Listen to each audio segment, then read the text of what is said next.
ಇಂದೇ ಡೌನ್ಲೋಡ್ ಮಾಡಿ ಮತ್ತು ನಿಮ್ಮ ನೆಚ್ಚಿನ ಶೋಗಳನ್ನ ಆನಂದಿಸಿ. ಮಾವ ಏನಾದ್ರು ಬೇಕಿತ್ತ? ನೀವೇ ಬರಕ್ ಹೋದ್ರಿ? ಹಾಗೇನಿಲ್ಲಮ್ಮ, ಅದು ಹುಡುಗನ ಕಡೆಯವ್ರು ಬರಕ್ಕೆ ಇನ್ನೂ ಟೈಮ್ ಇದೆ ತಾನೆ, ನೀವು ಅಲ್ಲಿವರೆಗೂ ರೆಸ್ಟ್ ಮಾಡ್ಬೋದಾಗಿತ್ತಲ್ವಾ?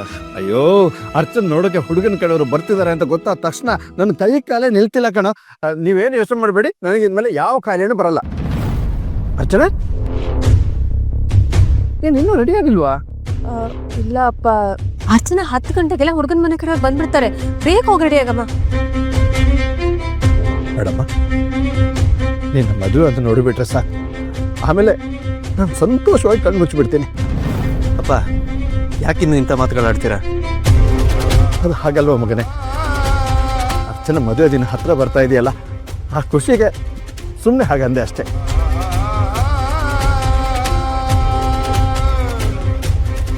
ಅಡಪ್ಪ, ಬೇಗ ಹೋಗಿ ರೆಡಿ ಆಗ.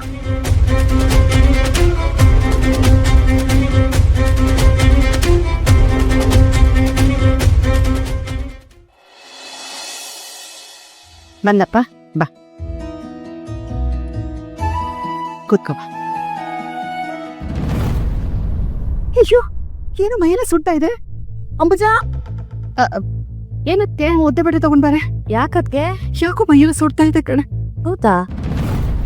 ಲವ್, ನೀನು ಸಂಜೆನ ಮಾತ್ರ ಕೊಡ್ತೀನಿ ಅಂತ ಹೇಳಿದ್ಲು ತಾನೆ, ತಗೊಳ್ಳಿಲ್ವೇನೋ? ಎಲ್ ತಗೋತಾನೆ? ಕೊಟ್ಟಿದ್ ಮಾತ್ರೇನು ದಿಮಾಕಲ್ ಬಿಸಾಕ್ತಾನೆ. ಜ್ವರ ಬರೋ ತರ ಇದೆ, ಆಚೆ ಕಡೆ ಮಲಗಬೇಡ. ಜ್ವರ ಜಾಸ್ತಿ ಆದ್ರೆ ಯಾರಿಗೂ ಗೊತ್ತಾಗಲ್ಲ.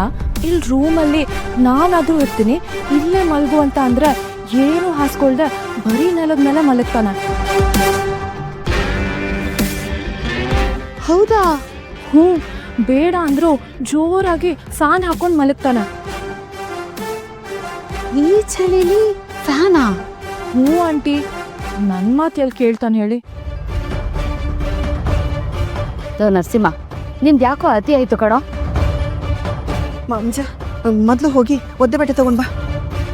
ಸರಿ ಇರುತ್ತೆ. ನೀನು ತಿಂಡಿ ತಿನ್ನಪ್ಪ, ತಿಂಡಿ ತಿಂದು ಮಾತ್ರೆ ತಗೋ. ಹಾಂ,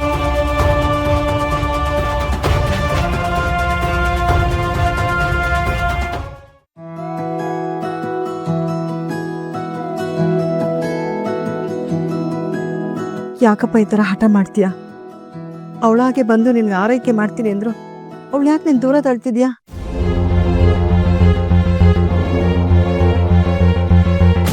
ಅವಳಿಗಾಗಿರೋ ಮೋಸಕ್ಕೆ ಅವಳು ನಿಮ್ಮೇಲೆ ದ್ವೇಷ ಸಾಧಿಸ್ಬೇಕು. ಆದರೆ ಅದನ್ನೆಲ್ಲ ಮರೆತು ನಿನ್ನ ಗಂಡ ಅಂತ ಆರೈಕೆ ಮಾಡಕ್ ಬಂದ್ರೆ ನೀನು ಅವಳನ್ನ ದೂರ ತಳ್ತಿದ್ಯಲ್ಲ. ಯಾಕೋ ನಿನ್ನ ಜೀವನ ಸರಿ ಹೋಗ್ಬೇಕು ಅನ್ನೋ ಆಸೆ ನಿನ್ಗಿಲ್ವಾ? ನಿಮ್ಮಮ್ಮ ಕೇಳ್ತಿರೋ ಪ್ರಶ್ನೆಗೆ ಉತ್ತರ ಕೊಡೋದ್ ಬಿಟ್ಟು ನನ್ನ ಮುಖ ನೋಡ್ತಿದ್ಯಲ್ಲ, ಮಾತಾಡು ನರಸಿಂಹ. ಏನಿಲ್ಲಮ್ಮ, ತಿಂಡಿ ತಿನ್ನೋದು ಮಾತ್ರೆ ತಗೊಂಡ್ರೆ ಎಲ್ಲ ಸರಿ ಹೋಗುತ್ತೆ.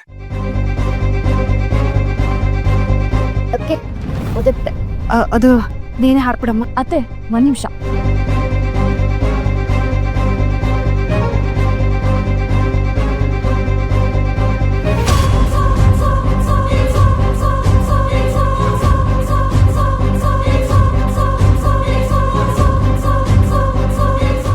ನಿಮ್ಮ ಅಪ್ಪಂದು ಒಂಥರ ಹಠ ಆದ್ರೆ ನಿಂದೊಂಥರ ಹಠ.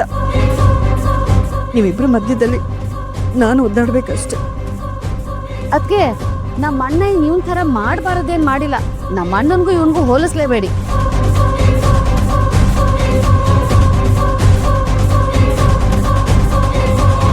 ಮಗನೆ, ಇವತ್ತೆಲ್ಲೂ ಹೋಗ್ಬೇಡ, ಮನೆಯಲ್ಲೇ ಇದ್ದು ರೆಸ್ಟ್ ಮಾಡು.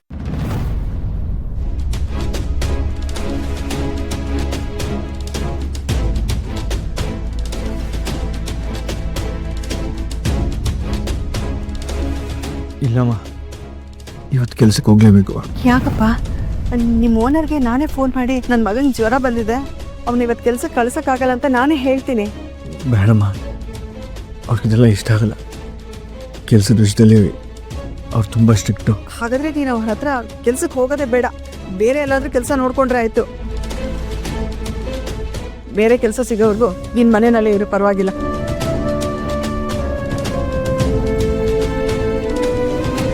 ಹಾಗೆಲ್ಲ ಮಾಡೋಕ್ಕಾಗಲ್ಲಮ್ಮ.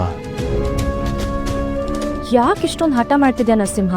ನಿಮ್ಮಮ್ಮ ಇಷ್ಟೊಂದು ಕೇಳ್ಕೊಳ್ತಿದ್ರು, ಆರೋಗ್ಯಕ್ಕಿಂತ ನಿನಗೆ ಕೆಲಸನೇ ಇಂಪಾರ್ಟೆಂಟಾ? ಹೌದು. ಅಲ್ಲ ನರಸಿಂಹ ನರಸಿಂಹ ನನ್ನ ಮಾತು ಕೇಳು. ಬೇಜಾರಾಗಬೇಡಿ ಅತ್ತೆ. ಮಗನ ಆರೋಗ್ಯ ಸರಿ ಇಲ್ಲದೆ ಇದ್ರು ಅವನನ್ನ ಕೆಲ್ಸಕ್ಕೆ ಕಳ್ಸೋದಕ್ಕೆ ನಿಮಗೆ ಮನ್ಸು ಒಪ್ತಿಲ್ಲ ಅಂತ ನನಗೆ ಅರ್ಥ ಆಗ್ತದೆ. ಆದರೆ ಏನು ಮಾಡೋದು, ನರಸಿಂಹ ಯಾರ ಮಾತು ಕೇಳ್ತಿಲ್ವಲ್ಲ. ಅವನಿಗೆ ಸಮಾಧಾನ ಆಗೋದಾಗಿದ್ರೆ ಅವ್ನ ಕೆಲ್ಸಕ್ಕೆ ಹೋಗಿ ಬರಲಿ ಬಿಡಿ, ಇನ್ನೇನು ಮಾಡೋಕ್ಕಾಗತ್ತೆ.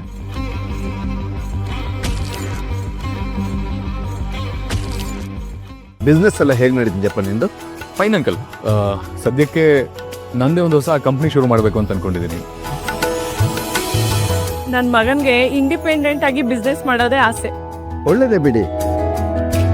All the best Rohit. Thanks uncle. ಯಾಕೋ ಅಂಕಲ್ ಅಂತಿದ್ಯಾ? ಮಾವ ಅಂತ ಕರಿಬೇಕಪ್ಪ. ರೀ, ಇನ್ನೂ ಹುಡುಗಿನ ನೋಡಿಲ್ಲ, ಮಾತುಕತೆ ಆಗಿಲ್ಲ, ಈಗಲೇ ಮಾವ ಅಂತ ಹೇಗೆ ಕರೆಯೋಕ್ಕಾಗುತ್ತೆ ರೀ? ಹೌದಲ್ವಾ? ಮತ್ತೆ ಕರ್ಸಿ ನಿಮ್ಮ ಮಗಳನ್ನ ನೋಡೋಣ. ದೀಪ ಹೋಗಿ ಅರ್ಸನನ್ ಕರ್ಕೊಂಡು.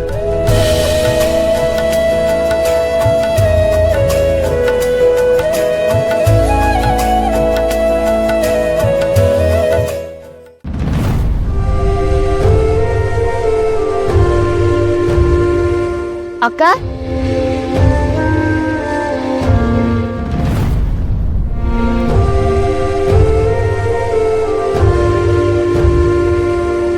ಅಳ್ತಿದ್ದೀರಾ ಅಕ್ಕ? ನಾನಾ? ಇಲ್ವಲ್ಲ. ನನ್ನ ಹತ್ರನೇ ಯಾಕೆ ಸುಳ್ಳು ಹೇಳ್ತೀರಾ ಅಕ್ಕ? ರಾಹುಲ್ ಅಣ್ಣ ನೆನಪು ಬಂದ್ರ? ಹೇ ಇಲ್ಲ, ಚಾನ್ಸೇ ಇಲ್ಲ. ಅವನಿಗೆ ನಾನು ಬೇಡ ಅಂತ ಹೇಳಿದ್ಮೇಲೆ ನಾನು ಯಾಕೆ ಅವನ ಬಗ್ಗೆ ತಲೆ ಕೆಡಿಸ್ಕೋಬೇಕು? ನನ್ನ ಲೈಫಲ್ಲಿ ಅದು ಮುಗ್ದೋಗಿರೋ ಚಾಪ್ಟರ್. ಇನ್ನೇನಿದ್ರು ಈ ಅರ್ಚನಾ ಹೊಸ ಜೀವನನ ಶುರು ಮಾಡ್ತಾಳೆ. ಅಕ್ಕ, ಭಾವನೆಗಳನ್ನ ಎಷ್ಟೇ ಮುಚ್ಚಿಟ್ರು ಅದು ಹೊರ ಕಾಣಿಸ್ಕೊಳತ್ತೆ ಅನ್ನೋದಕ್ಕೆ ಇವತ್ತು ಹಾಳಾಗಿರೋ ಕಣ್ಕಪ್ಪೆ ಸಾಕ್ಷಿ. ಈಗಲೂ ಕಾಲ ಮಿಂಚಲ್ಲ. ನಿಮ್ಮ ಪ್ರೀತಿ ಬಗ್ಗೆ ನಿಮ್ಮ ಮನಸ್ಸಲ್ಲಿ ಏನಾದರೂ ಹೇಳಕ್ಕಿದ್ರೆ ನನ್ನ ಹತ್ರ ಹೇಳ್ಕೊಳ್ಳಿ. ಏನಾಗಿದೆ ದೀಪ ನಿನ್ಗೆ? ನಾನು ಅವನ್ನ ಮರಿಬೇಕು ಅನ್ಕೊಂಡಿದ್ದೆ, ಯಾಕೆ ಪದೇ ಪದೇ ಅದನ್ನೇ ಕೆದಕ್ತಿದ್ಯಾ? ಅದು ನನ್ನ ಲೈಫಲ್ಲಿ ನಡೆದಿರೋ ಕೆಟ್ಟ ಘಟನೆ ಅಂತ ಅದನ್ನ ಮರಿಬೇಕು ಅನ್ಕೊಂಡಿದ್ದೀನಿ. ನೀನ್ ನೋಡಿದ್ರೆ ಏನಾದ್ರೂ ಇದ್ರೆ ಹೇಳಿ ಅಂತ ಹೇಳ್ತಿದ್ಯಲ್ಲ. ಹುಡುಗನ ಕಡೆಯವ್ರು ಬಂದ್ರಾ? ಹ್ಞೂ ಅಕ್ಕ. ನಾನೀಗ ಬರೋದಾ? ಹ್ಞೂ